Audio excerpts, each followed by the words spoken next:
tangkinya ukuran berapa kali berapa Pak? Besar Pak? Kecil ya, semeter setengah lah ya, semeter setengah. Oke, semeter setengahan nih Pak ya? 2 meter. Itu kan berarti dimasukkan cairan kimia juga ada di situ Pak ya? Oke. Nah itu berarti kan ada hubungannya, orang kimia itu butuh tegangan dan arus sekian. Kalau dimasukkan bahan sekian untuk menghasilkan nanti pelapisannya itu jadi berapa mikron ketebalan pelapisannya. Kalau terlalu besar arusnya tegangannya apa akibatnya? Pelapisnya itu terlalu tebal. Kalau tadinya elektroplatingnya di mur baut, akibatnya jadi mur bautnya mau dipasang jadi nggak bisa sekali. Terus itu untuk perhitungan cycle time juga dihitungkan ya? Iya. Untuk pelapisan 10 mikron misalnya. Iya, berapa jam? Harus berapa jam, berapa. Nah, itu kan berarti ada hubungannya gitu tadi. Dengan hitung-hitungan ampere ya Pak ya? Betul, tegangan dan arusnya. Itu kan sudah ada ketetapannya pasti ya Pak di manual booknya Pak ya? Kurang tahu tuh. Tergantung Ada produk, Pak. tergantung produk. Ini itu sih engineering. Ya, nah pasti orang engineering kan harus tahu ini produknya dimensinya sekian, bahan yang mau di electroplating apa gitu. Nah itu berarti harus tegangan sekian. Pokoknya orang-orang yang mengurusi rectifier, kalau rectifier sama bapak-bapak dipegangnya. Iya. Nah orang-orang yang mengurus rectifier, kata orang yang tadi engineering, pokoknya saya pengen kamu harus setting sekian inputnya. Kalau yang nyeting biasanya engineering Pak, kalau nyeting. Oh engineering gitu. Kalau misalkan dalam perbaikan baru.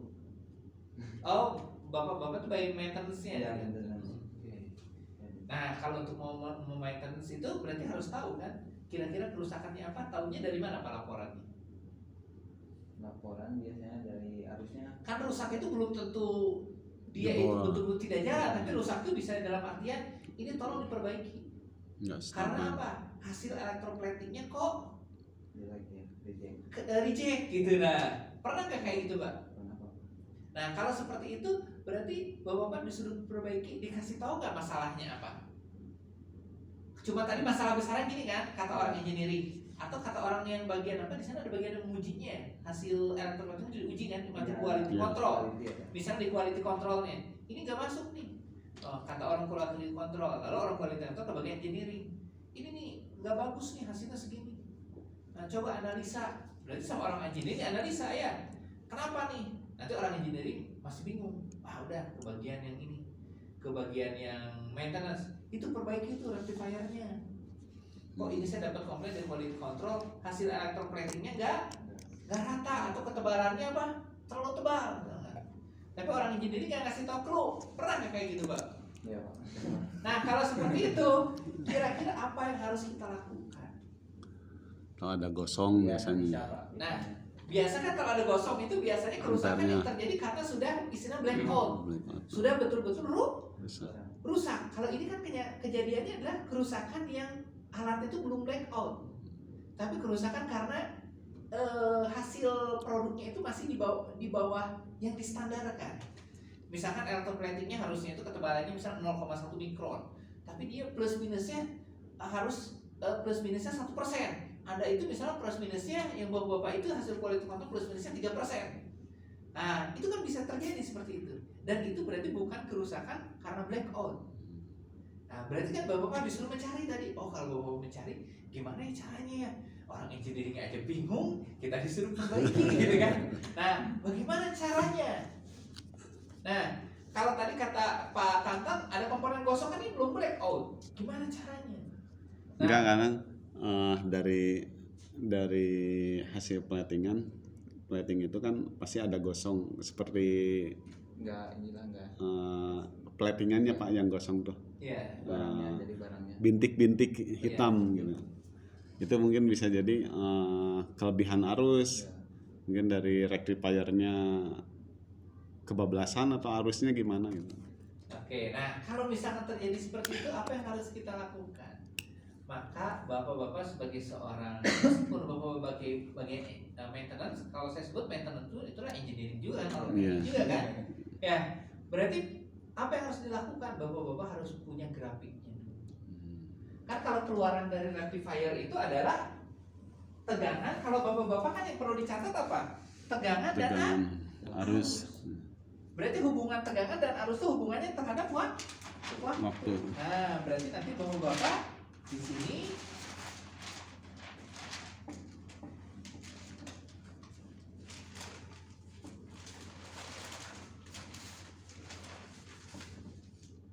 Jadi kelihatan Pak, misalkan dalam waktu sekian si grafiknya turun gitu. nah betul. Jadi contoh misalkan saya kasih contoh ini Pak ilustrasinya untuk yang tegangan. Nah, kalau ini saya punya sumbu X, ini ada sumbu Y. Kalau saya asumsikan sumbu ini tuh mewakili adalah tegangan. Sumbu ini mewakili waktu. Bapak-bapak kan tadi ini pengennya seperti ini. Ini tuh set point-nya atau referensinya tadi ada 100 volt. Nah, di seiring perjalanan kan begini Pak.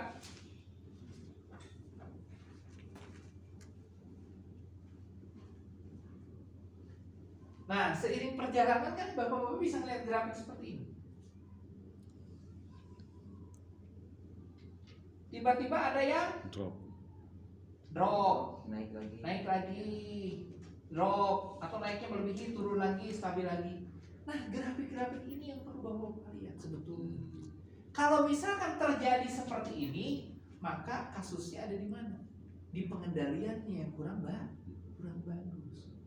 Jadi kalau seperti ini, drop, tapi tiba-tiba atau drop nggak naik lagi terus aja itu jelek. Nah itu yang harus berarti bapak-bapak kuncinya apa kalau disuruh perbaiki tadi? Lihat dulu kalau komponen seperti ini berarti kalau keluaran seperti ini kejadian bisa jadi masalah di mana? Berarti kalau di dalam bagian rangkaian bapak-bapak ada bagian apa sih Pak? Ini kan keluaran itu dari rectifier ya Pak ya. Di rectifier itu kan isinya berarti di sini bapak-bapak ada blok apa Pak? Di sini ada blok tiristor. Di sini ada blok kontrol ke tiristor. Ya Pak ya. Nah tapi ini juga kontrol ke tiristor nggak langsung, dia ada isolatornya dulu. Nah ada dua bagian di rectifier itu, bagian kontrolnya, bagian tiristornya. Yang pertama adalah yang bisa kejadian seperti ini, tiristornya biasanya bapak kan tadi keluarannya saya baca 3 pas ya, inputnya 3 pas ya. Inputnya tadi 3 pas. Kalau input 3 pas, rectifier itu fungsinya berubah dari AC menjadi DC. Cuman kalau rectifier itu AC-nya 3 pasang jadi DC. Kalau power supply itu AC-nya 1 pasang jadi DC. Kalau 3 pasang berarti inputnya tiristornya ada berapa biji? Ada 6 buah. Oh berarti tiristornya ada 6 buah. Lalu pulsa, berarti ini tuh kesini tuh ngasihnya berupa pulsanya pun ada 6 buah. Jadi 6 buah tiristor tadi dipulsa oleh di-trigger rangkaian kontrol ini. Nah bapak-bapak bisa ceknya berarti kalau seperti ini kejadiannya apa yang harus dilakukan? Nah berarti kejadiannya bisa ada kerusakan di tiristornya. Jadi ada yang pincang tiristornya bisa di bagian kontrol. Kalau di bagian tiristornya, kalau kita memperbaiki gimana caranya Pak? Ya terus tentunya harus di kondisi off dulu sistemnya ya. Oke, berarti dicabut bagian tiristornya, Bapak uji dulu tiristornya. Nah, Bapak berarti harus bikin alat untuk uji tiristor. Karena tiristor itu karakteristiknya kan ada di datasheetnya, Bapak pakai tipe tiristor apa. Maka sebetulnya masukan saya yang pertama adalah Bapak harus uji tiristor. Tiristor ini ketika mau diuji, maka apa yang harus dilakukan? Bapak-bapak harus baca datasheetnya.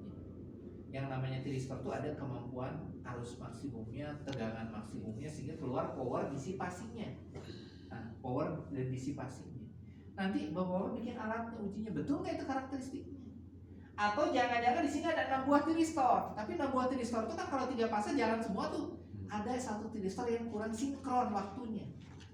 Bisa jadi seperti ini.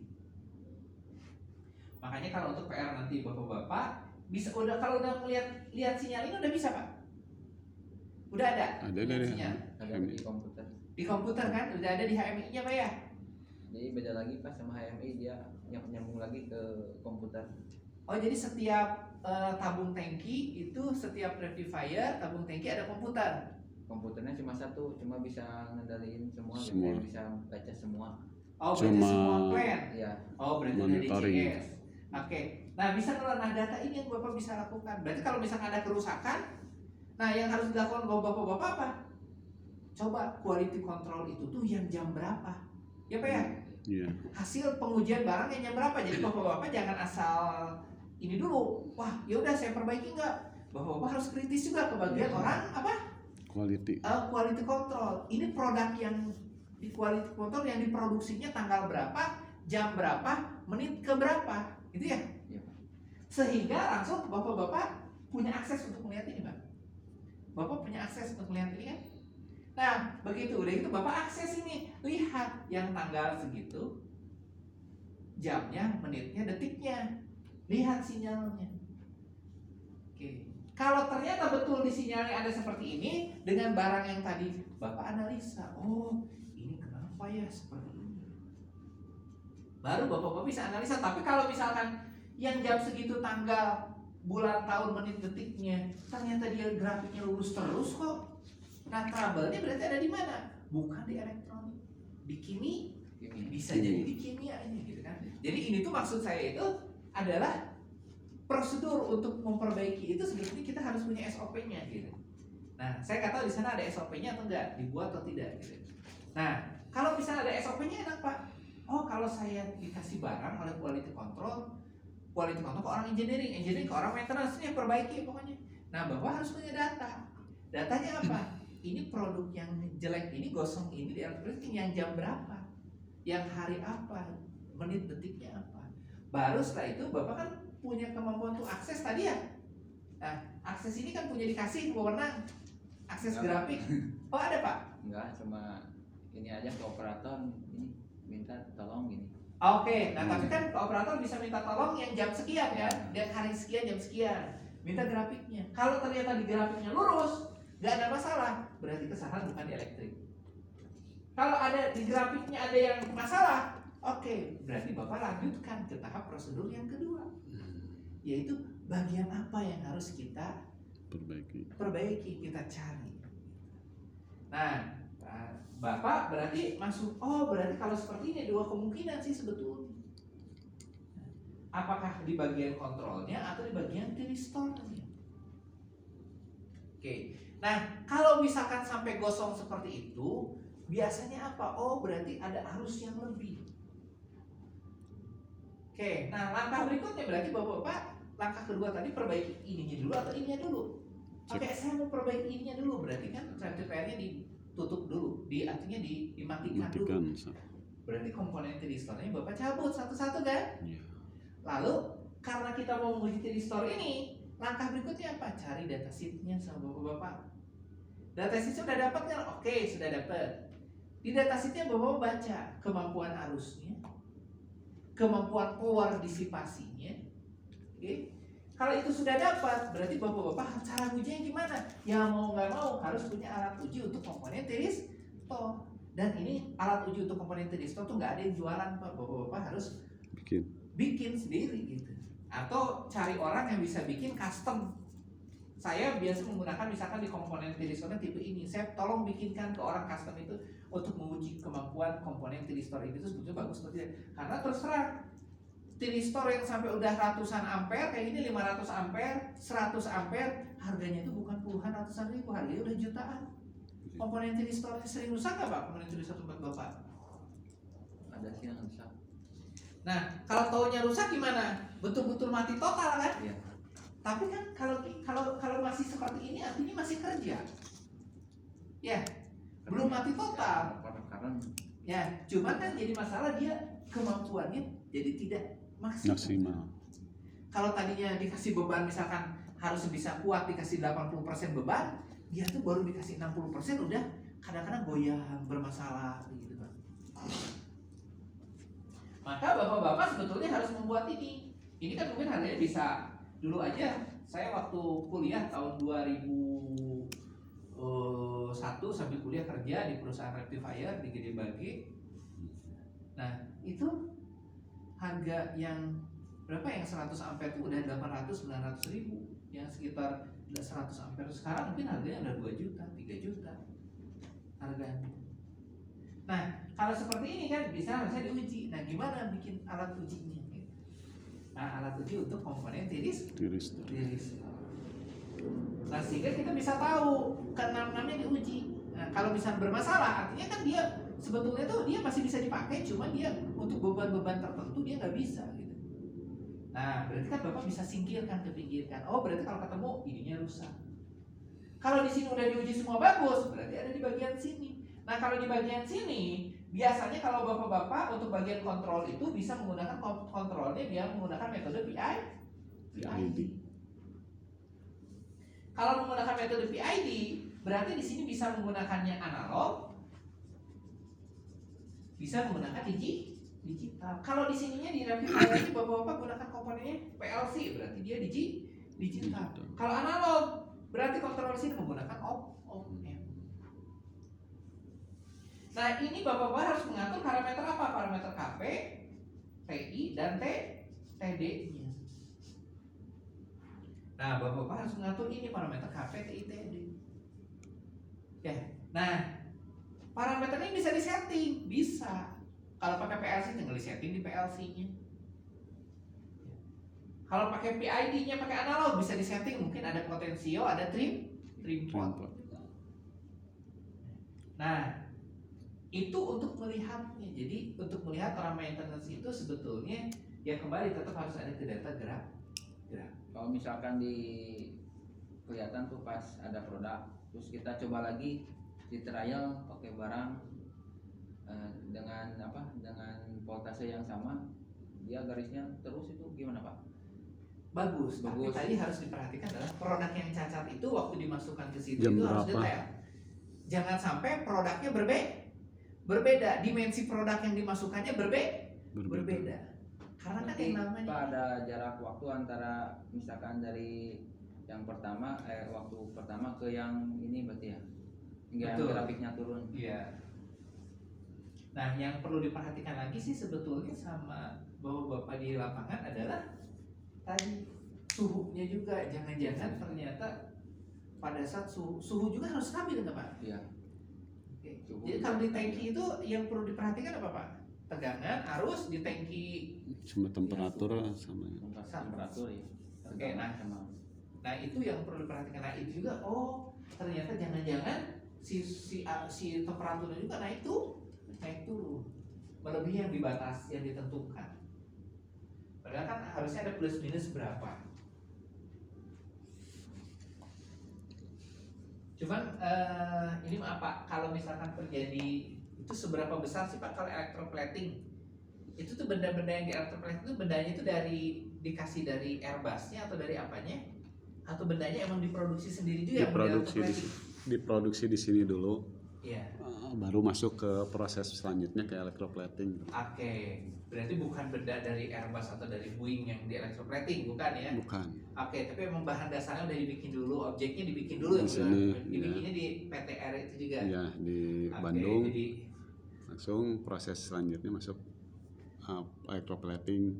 Nah kalau di electroplating itu suka ada data ini nggak Pak? Berarti kalau begitu bendanya itu berubah-ubah atau tidak? Jenis itemnya Pak, item yang di electroplating itu jenisnya berubah-ubah nggak? Ada berapa part ya? Itu aileron termasuk itu ya. Terus jauh damper masuknya berarti kurang lebih ada 5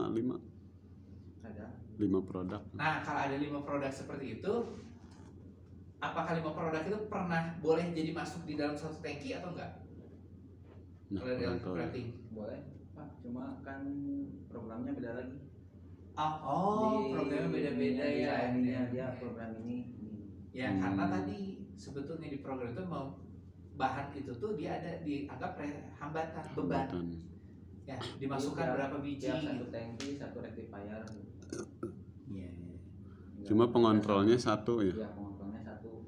Jadi kalau yang dimasukkan barangnya itu 5 buah dari 5 item, settingannya beda lagi. Ya. Kalau dimasukkannya 3 buah untuk satu jenis item, berarti settingan lagi gitu Pak. Oke. Berarti itu sudah ada ada tabel bakunya, udah ada rumusnya.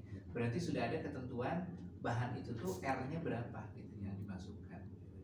Nah kalau berarti Bapak-bapak bisa dapat juga data itu ya. Yang tadi jangan-jangan gini Pak, maksud saya gini. Ada 5 barang item, 5 item ada 5 barang dimasukkan electroplating dan ada 5 item juga. Berbeda-beda ya. Berbeda-beda. Nah, yang gosong itu yang mana? Gitu. Mm-mm. Ternyata begitu dikasihkan tuh gosong yang item yang ke-1. Apakah gosong semuanya yang satu tangki itu? Itu pertanyaan kan? Nah, itu yang perlu diperhatikan. Nah, pengalaman sekarang ini kalau gosong itu, kalau ada 5 item yang berbeda di dalam satu tangki, yang gosong itu 5-5-nya atau 1? Wah, itu pertanyaan juga. Kalau misalkan gosongnya itu 5-5-nya, lalu di grafiknya ada keluar seperti itu, bisa disimpulkan itu dari elektriknya. Oke, kalau misalkan di grafiknya itu bagus rata, tapi di satu waktu yang tadi satu tangki itu satu tuh ada 5 item, tapi item yang lain nggak gosong, itu dari mana Pak? Kalau saya berpikirnya cenderung itu adalah bahan mentahnya yang nggak bagus. Saya berpikirnya gitu kan? Bisa jadi dimensi. Di quality control itu nggak tahu tuh yang misalkan ada 6 buah yang di proses plating teh 6-6-nya di sana gitu. Nah, harus tahu itu. Kalau kita nggak tahu kan bingung. Iya. Kan kita harus tahu di tracer dulu. Pernah dalam satu tangki ada berbeda barang pernah? Kalau sih Belum kan? Nggak mungkin kan? Iya. Oke, ya, berarti di tangki pasti Barangnya sama, itemnya itemnya sama. cuma jumlahnya berbeda. Nah, jadi pertanyaan lagi, kalau barangnya sama, itemnya sama, tapi jumlahnya berbeda, nah di satu waktu itu kan dimasukkannya tuh banyak tuh. Misalkan ada 10 biji untuk item A, yang gosong cuma 1. Apakah ke sini masalahnya? Sebetulnya harus dilihat juga itu yang gosong itu yang posisinya di ujung atau di mana, yang di tengah. Kan itu masuk itu ada urutnya. Terus kalau misalkan kalau menurut saya ternyata kalau yang di tengah, coba di pinggir lagi, yang pinggirnya lagi lebih bermasalah nggak nih? Oh, enggak juga, itu kan harus dites. Kesalahannya ada di mana? Gitu. Cuman kan kalau SOP-nya ada seperti itu, bagus Pak, enak. Jadi untuk orang maintenance enak, orang engineering enak gitu. Cuman yang jadi masalah bikin ininya nanti prosedurnya lagi kalau seperti itu gitu. Jadi kalau seperti itu ketahuan salahnya itu ada di mana? Apakah di bahan mentahnya atau di rectifiernya, seperti itu. Kan sama seperti kalau pabrik mobil kan bisa ketahuan itu kerusakan di mana, di bagian apanya. Karena itu kan setiap spare part kendaraan itu ada serial number-nya. Iya. Sama. Jadi setiap spare part ada serial Ada. number. Bapak ada juga kan? Iya, sama ada Yang serial. komponen di electroplating ada serial number-nya? Ada. Ya, kalau ada serial number udah enak Pak, bagus Pak. Jadi bisa ketahuan dong sama kita. Yang serial number itu tuh masuk electroplating yang jam berapa, yang tangki berapa, gabung dengan serial number berapa aja yang masuk ke tangki itu. Ketahuan kan Pak? Iya. Nah, kalau sudah itu kan lebih enak Pak, udah bagus. Berarti bisa tahu kalau tadi ada dari satu item yang masuk ada satu yang gosong. Kita ada 2 masalah. Berarti bisa masalahnya adalah dari bahan mentahnya untuk yang itunya. Yang kedua adalah bisa jadi di bahan. Kalau misalkan dia grafiknya lurus terus, nggak ada turun naiknya, grafiknya lurus terus, berarti masalahnya itu bisa di bahan kimianya atau di bahan yang itunya. Karena bisa jadi dari proses kebersihan juga kan, proses pembersihan dari awalnya sebelum masuk ke tangki itu bisa jadi banyak faktor di. Nah, tapi kalau misalkan sudah ada yang ada gosong karena ada seperti ini, Iya. nah udah itu bagian ininya aja. Bagian Nah, kristal. cuman yang perlu diperhatikan lagi apa? Itu yang gosong itu kok nggak semuanya gitu. Nah, itu kita cari posisi yang di sebelah mana gitu. Kan itu si tangki air itu si airnya diaduk nggak Pak? Diaduk ya, kasih ini. Berputar nggak si air yang di bahan tangkinya? Pakai Sirkulasi kan? Pakai pompa. Nah, sirkulasi kimia yang di tangkinya itu kan perlu diperhatikan. Oh, jangan-jangan tadi berarti kerapatannya perlu diatur. Karena kan pasti ada sih kerapatannya berapa, nggak boleh terlalu rapat juga. Jadi nggak kena sirkulasinya, sehingga yang bisa diatur, dicek bukan itunya aja bapak-bapak, blowernya kan berarti ada sensor untuk sirkulasinya, putarannya apa ya? Ada sensornya kan? Kayaknya enggak ya? dia langsung ada 24 jam sirkulasi terus. Tapi kecepatannya tetap kan? Tetap. Nah, tahunya tetap, ada sensornya nggak tetap di sirkulasinya putarannya? Nggak ada.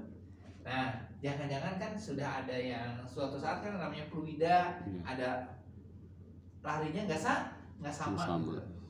Yang masuk sama yang keluar. Nah, prosesor kita bisa menggunakan juga prosesor DSP atau mikroprosesor untuk sistem kendalinya.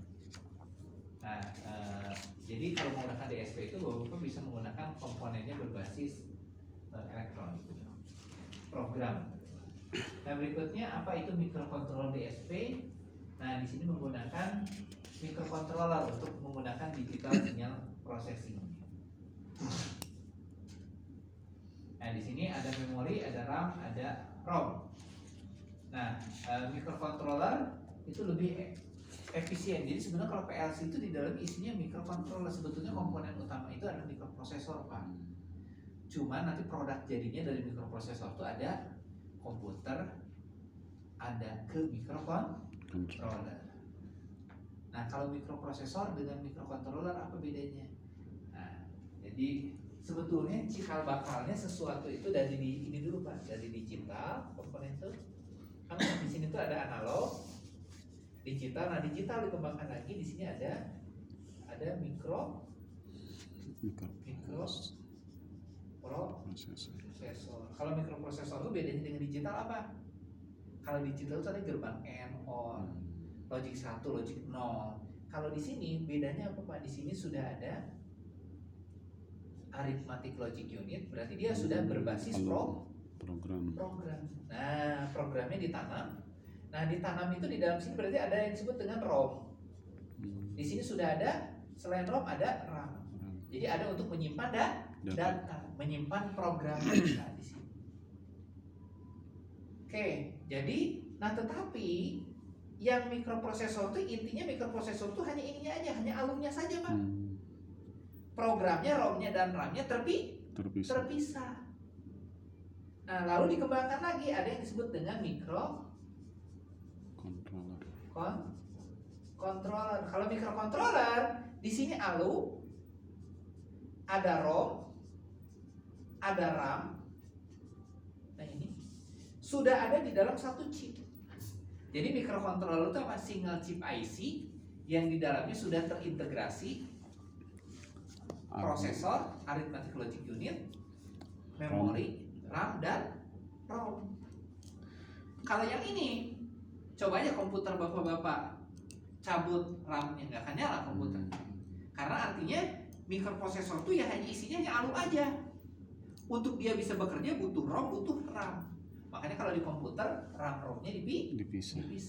Coba jadi komputer RAM-nya nggak ada, ROM-nya nggak ada. ROM itu contoh di komputer apa? Hard disk, flash disk, disket, CD, DVD, itu tuh lah ROM. Jadi kalau dianalogikan itu seperti satu bangunan rumah, ada kamar-kamarnya di dalam. Betul ya. Kalau kalau yang ini, yang microcontroller, satu bangunan tapi sudah banyak kamar-kamarnya. Kalau yang ini, rumah yang petakan. Microcontroller, ya satu rumah, ya satu bangunan gitu, satu kamar gitu. Nah ini dari sini yang ini tuh produk jadinya berupa komputer. Dari sini produk jadinya kalau di industri jadi PLC gitu. Atau jam tangan elektronik kan dia menggunakan microcontroller. Ya Pak, jadi ini aplikasi. Jadi sebetulnya microcontroller ini isinya ada ALU. ALU itu apa? Mikroprosesor ALU itu. Kalau di ini Pak, kan ada PMC, ada PLC. Berarti yang PLC itu microcontroller ya. Yang PMC mikroprosesor. PMC prosesor. Berarti programnya itu nggak bisa dimasukin program berbeda-beda gitu. Nggak bisa, Pak. Harus bawaan pabrik udah gitu, nggak bisa dirubah-rubah, nggak bisa diedit-edit gitu. Nah ini perbedaan antara ada digital sinyal prosesor dengan mikroprosesor biasanya lebih ke arsitekturnya. Nah di sini ada EEPROM, EPROM itu apa? Biasanya kalau kita nulis untuk nyimpen password supaya nggak hilang ke EPROM. Kalau di komputer tuh adanya di BIOS, EPROM itu ada BIOS. Oke. Nah, jadi yang biasanya di dalam ini Pak, di dalam digital signal processing biasanya memerlukan, kalau digital signal processing itu intinya ada microcontroller untuk sebagai pengolah data. Tetapi intinya kalau digital signal processing dia itu aplikasinya berbeda. Biasanya untuk yang sinyal-sinyal khusus yang kritis itu menggunakan digital signal processing. Oke, silakan Pak, ada yang didiskusikan sebelum saya sampaikan ke materi baru. Jadi intinya yang slide pertama tadi adalah kita menggunakan komponen digital. Komponen digital itu berbasis bekerjanya berdasarkan logic 0, logic 1. Komponen digital itu dasarnya adalah bisa menggunakan digital murni, artinya gerbang N, gerbang 0 yang tanpa program kita buat, atau yang mau kita konsepnya ada berbasis mikroprosesor. Nah, kalau berbasis mikroprosesor, jadi di situ berarti ada RAM-ROM-nya tapi terpisah untuk dia supaya berfungsi. Nah, itu disebut dengan komputer atau mikroprosesor yang disebut ada mikrocontroller. Mikrocontroller itu sebetulnya apa? Single chip IC tapi di dalamnya sudah ada mikroprosesornya, ada RAM-nya, ada ROM-nya. Nah, itu diimplementasikan biasanya dalam bentuk PLC.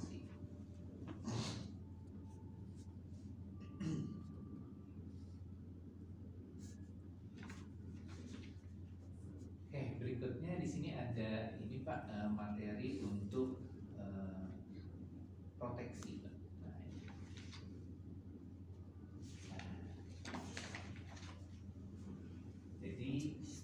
Proteksi di dalam sebuah sistem amplifier itu ada diakibatkan kenapa kita perlu ada proteksi untuk menghindari terjadinya akibat adanya gangguan-gangguan apa? Ada beban lebih, hubung singkat, tegangan lebih. Beban lebih itu tadi semacam apa? Kita nggak tahu tuh produk yang dimasukkan ke dalam tangki itu tuh asumsinya sama aja, padahal berbeda. Jadi kalau kasat mata itemnya jenisnya item A, betul. Tapi mungkin dari satu item A itu yang dimasukkan ke dalam tank itu ada satu yang berbeda. Misalkan nilai hambatannya dan seterusnya. Nah, itu bisa mengakibatkan terjadinya beban lebih. Lalu adanya hubung singkat, adanya tegangan lebih. Nah, tegangan lebih biasanya bisa diakibatkan karena apa? Adanya perubahan frekuensi. Lalu adanya respon transient. Lalu respon transient itu bisa diakibatkan karena adanya dari petir atau adanya hubungan switching surge.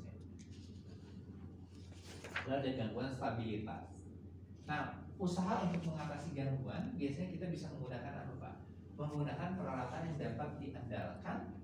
Misalkan untuk apa peralatan yang kita lakukan. Nah, untuk gangguan-gangguan tadi misalkan kalau kita ada rectifier, ada pengamannya enggak nih kalau untuk gangguan-gangguan tadi? Kira-kira pakai apa? Oke. Nah, kalau akibat beban lebih, akibatnya rectifier biasanya jadi panas. Kalau panas, berarti thyristor biasanya ada pendingin. Pendinginnya kurang juga, biasanya ditambah lagi ada blower. Itu standarnya sih. Ya, saya yakin di tempat bapak pasti ada blowernya di rectifier. Itu sebenarnya untuk ngebuang panas karena keluar dari thyristor itu dia masuk ke heatsink, didinginkan. Nah, pendingin heatsink itu dia menghasilkan panas. Panasnya itu kan harus rata, harus disebarkan. Nah, panas pun kalau nggak dibuang gimana ya? Harus dibuang menggunakan blower. Lalu ada spesifikasi yang tepat dan desain yang baik. Ya, tentunya thyristor itu udah didesain. Kalau thyristor sekian harus pendinginnya berapa. Nah, jenis pendingin pun ada macam-macam. Kalau kita pendinginnya itu ada yang hitam Pak ya, kalau aplikasinya itu. Pendingin itu aluminiumnya ada yang warna hitam, ada yang warna bening Pak ya. Dan itu macam-macam. Bahkan kalau kita lihat di ilmu bahan, Bapak-bapak cek yang warna hitam, yang warna kuning, warna hitam dengan warna apa? Putih yang asli aluminiumnya. Terus ketebalan sekian, jumlah sirip, itu tuh dapat menyebarkan kecepatannya berapa. Nah, jadi jangan asal gini, udahlah kemarin juga cuma penting ada pendingin, saya kasih aja plat, beli di Jaya Plaza sembarangan. Nah, jumlah sirip pun berpengaruh. Kan pendingin itu ada sirip-siripnya tuh, Pak. Nah, itu pengaruhnya seperti itu. Nah, itu yang harus diperhatikan. Lalu ketika masang tiristok pendingin harus gimana? Supaya kontaknya bagus harus dikasih pasta itu. Pasta. Nah, itu tuh pasta buat apa sih sebetulnya, Pak? Kalau yang namanya logam sesuatu kalau pakai mata kan kelihatan atau dipegang, oh ini mah rata halus banget.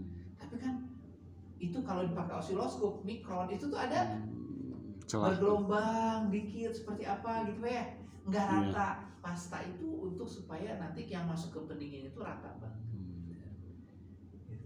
Nah, lalu ada di sini harus ada pemasangan yang benar.